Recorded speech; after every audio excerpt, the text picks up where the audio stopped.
Il est attendu depuis 6 mois pour situer les Togolais sur sa politique générale.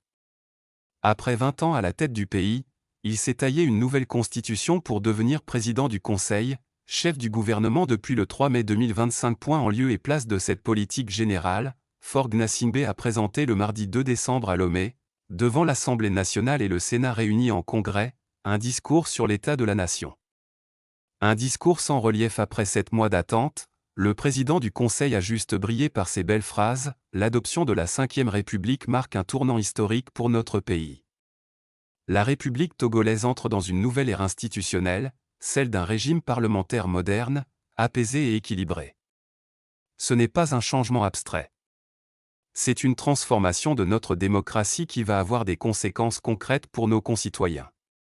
C'est un changement dans la manière dont nous concevons l'exercice du pouvoir, plus proche, plus équitable, plus redevable.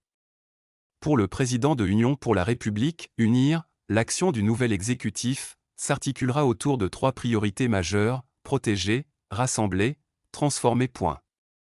Protéger le Togo et les Togolais en garantissant la sécurité, la stabilité et la résilience de notre nation, rassembler en consolidant la cohésion nationale, en approfondissant la décentralisation et en veillant à l'équité entre les territoires, transformer enfin, en accélérant le développement économique et social, en modernisant nos services publics et en faisant de l'inclusion et de la justice sociale le cœur vivant de notre contrat républicain, a détaillé Faure Gnassingbé. Plus loin, il parle de 10 chantiers concrets, incluant santé, éducation ou encore emploi, améliorer concrètement la vie des populations.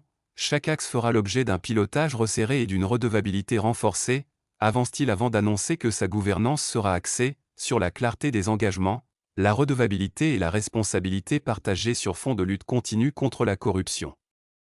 Il ne s'agit plus seulement d'annoncer, mais d'exécuter. Je veux que ce mandat soit jugé non sur ses intentions, mais sur ses résultats. Le gouvernement que j'ai l'honneur de diriger sera un gouvernement d'action. Notre priorité sera l'efficacité. Il a aussi appelé à la culture, d'une discipline de gestion, d'une éthique du service public, et d'une capacité à rendre des comptes. Avant de conclure, je l'ai dit, cette nouvelle république est une république d'équilibre, une république d'avenir. Un État de la nation fait appel au bilan chiffré et annonce les perspectives. Rien de tout cela ne figure dans la déclaration de celui qui gère le Togo depuis 2005. Pendant 20 ans, c'est la même phraséologie dans un pays où rien ne marche. Qui peut croire à Faure Gnassingbé qui parle de redevabilité, discipline de gestion, efficacité, lutte contre la corruption?